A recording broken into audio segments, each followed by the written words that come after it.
Hello everyone, this will be a real quick video of chapters 5 and 6.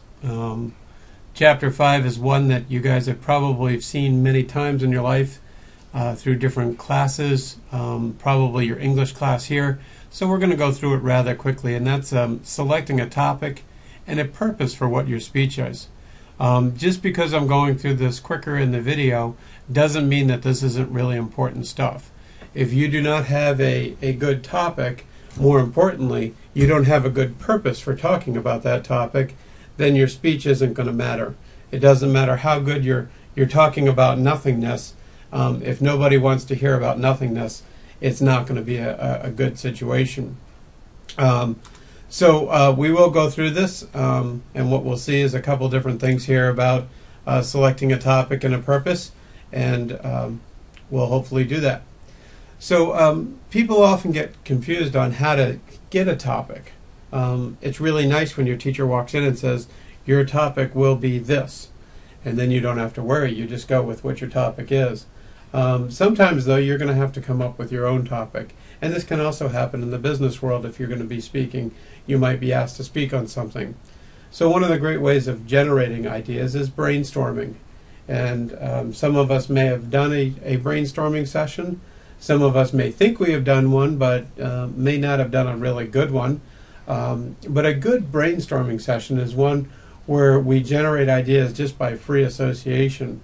Unfortunately, we didn't get to do one of these for fun in class, but basically someone will say something, and then all the things that get said after that, it doesn't matter what's said, they just get recorded and put on the board until we eventually start pulling out some ideas. And basically what we're shooting for is to find out what that topic is going to be. And once you've got your topic, you're going to have a general purpose to your topic. What is the broad goal of the speech, so to speak? And then you're going to narrow it down into a more specific purpose. What is the particular thing I hope to get across to my audience? The very specific purpose that I'm doing. It should be a statement, definitely not a question. You're going to want to make this a very clear, concise statement, not lots of figurative language. And you're going to see a couple things here. You want to limit that to one idea and avoid being vague. If you're vague with the specific talk that you're doing, people are not going to understand what it is that they're even coming to listen to or why they're listening to it. So we want to avoid that vagueness with our specific purpose. Okay, so here's an example being a topic of 3D technology. That's kind of not really a good one because it's very wide. But to inform my audience about 3 major kinds of current 3D technology, that's very specific. I'm going to get into 3 very specific areas. It gives you a much better topic there. What is Dia de lo Smart something? I'm not sure what that says. That's pretty wide, not sure what that is. Now I'm going to inform my audience about the history of the Mexican celebration, and that's going to narrow it down to a lot narrower scope, since this is a celebration that happens in more than just one spot. And here's one where figurative language that you really want to avoid. To say that Student Park it really stinks. That's going to already put a connotation to your topic, and really might not be that topic that you want to be speaking on. We're here to persuade an audience that the campus policy on student parking should be revised to provide more spaces for students before 5 p.m. Now that's a much more definitive topic, and it's very easy to see what this person is going to be speaking about. So those are things that you want to think about.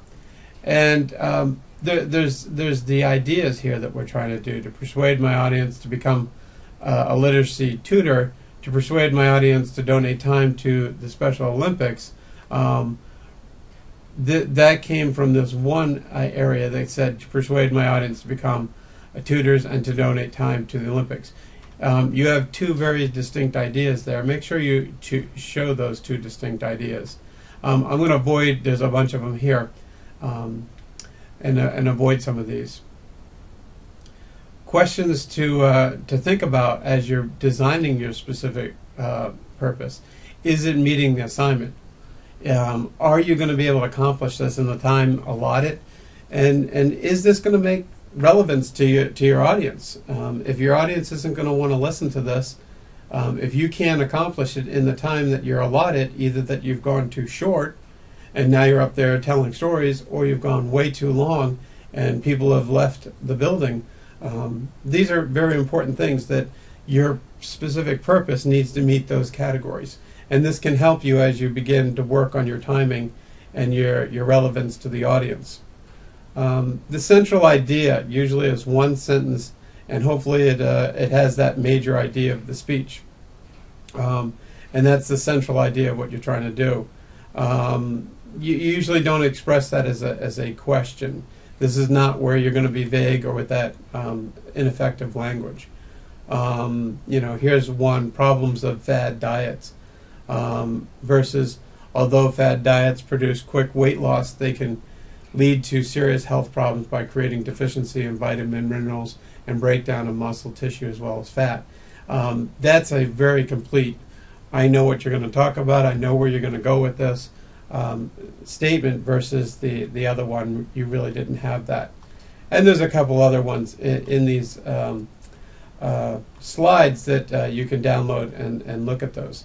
So you can see the example of the outline right here is the general purpose is going to be what we're going to be informing on.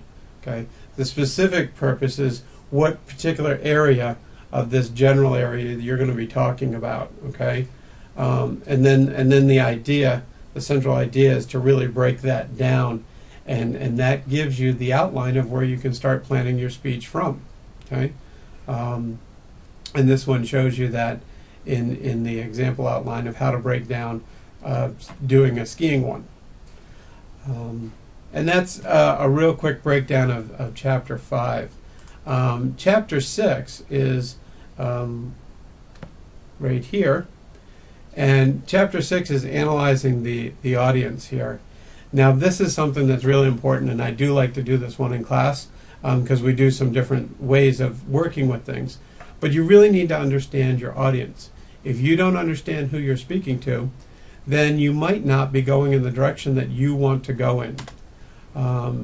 When we think about this, we need to keep the audience foremost in mind when you're preparing this speech. Okay, if I'm getting ready to speak to a whole bunch of bankers, and I come in talking like I just came off the back 40, I'm not keeping my audience in mind.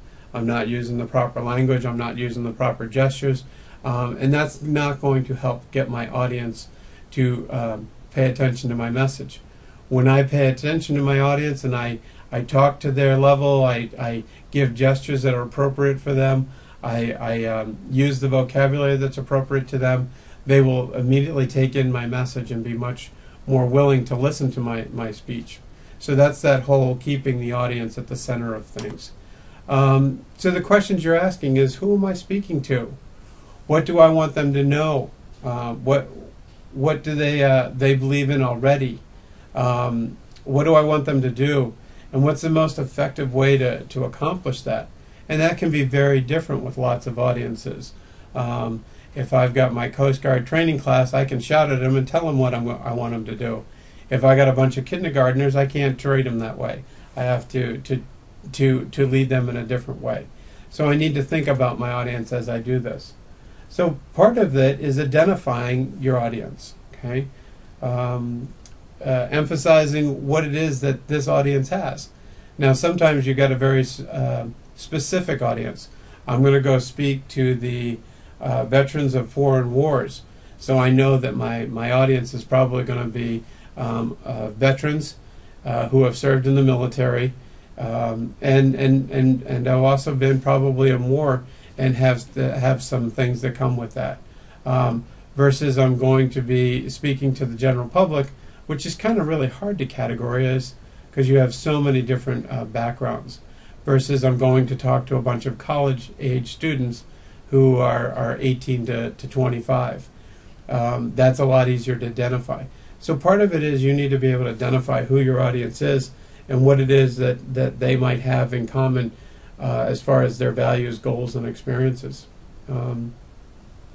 Egocentrism is the tendency to want to keep everything the same. I only want to talk to people of my own values and beliefs and well-being, and assume that anyone who's going to listen to me is of that.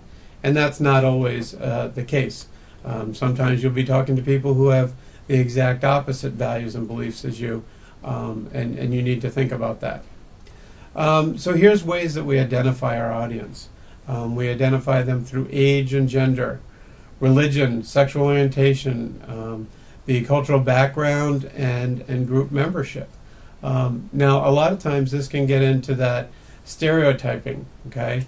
Talking to a bunch of rednecks from the South.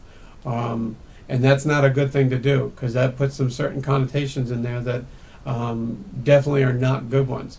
So we want to break it down by the demographics, not by stereotyping along with the demographics. And as it says, we don't want to stereotype. Okay, don't let that say I'm talking to a bunch of old folks.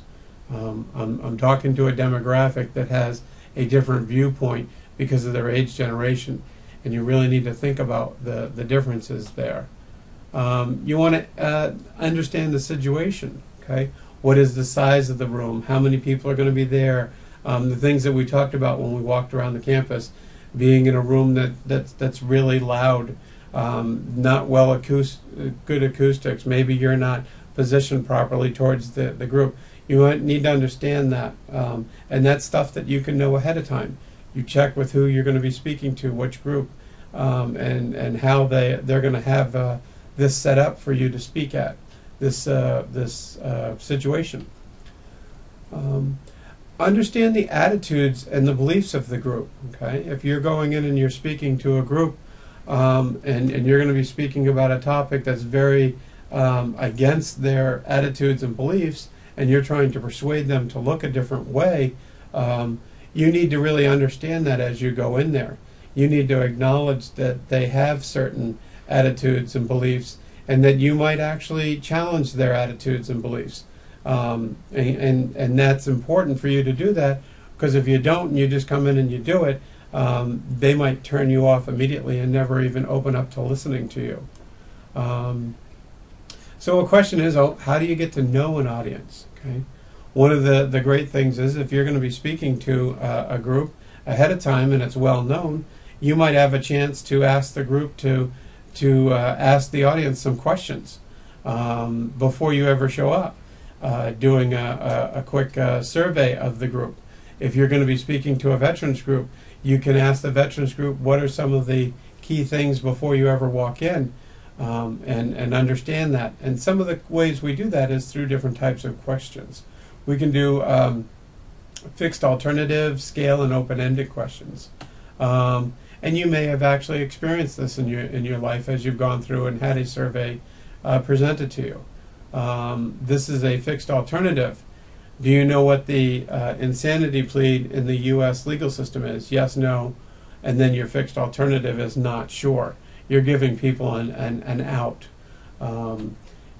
A scale question gives you from 1 to 10 or 1 to 5, and it gives people a chance to rank where they are in their understanding of things. Open-ended is just, what is your opinion? And you leave it open and let the person talk as much as they want. Sometimes these kind of survey questions, you don't, a lot of people won't fill those out because they don't want to write a ton, or if they do write a ton, you might end up with a tremendous amount of information that's sometimes hard to put together and how you want to use it. So assessing how an audience is going to respond is really important. If you walk out there and you're ready to tell a story, and you tell your story, and you're expecting the audience to be all excited and pumped up after your story, and now they're all angry and upset and not listening to you, that can be very disconcerting. So you want to take your story and adjust it as well as you can to that audience, especially if you're trying to convince people to make a change or persuading them to do something. You may have to adapt during your speech, so you're going to have to adjust. You might get nonverbal criticism, people crossing their arms, people no longer listening to you, people walking out. These are things that you might have to adapt for, or you might get verbal criticism. Someone might even go so far as to say they don't like your idea. So you need to adapt for that during that time. And these are things that you'll understand as you play more with your audience and get more used to your audience. I know this was a short overview of those two. Normally during the class I usually do a very short overview, although we throw in a couple exercises to add in some time. But thank you, and I will see you guys on Thursday.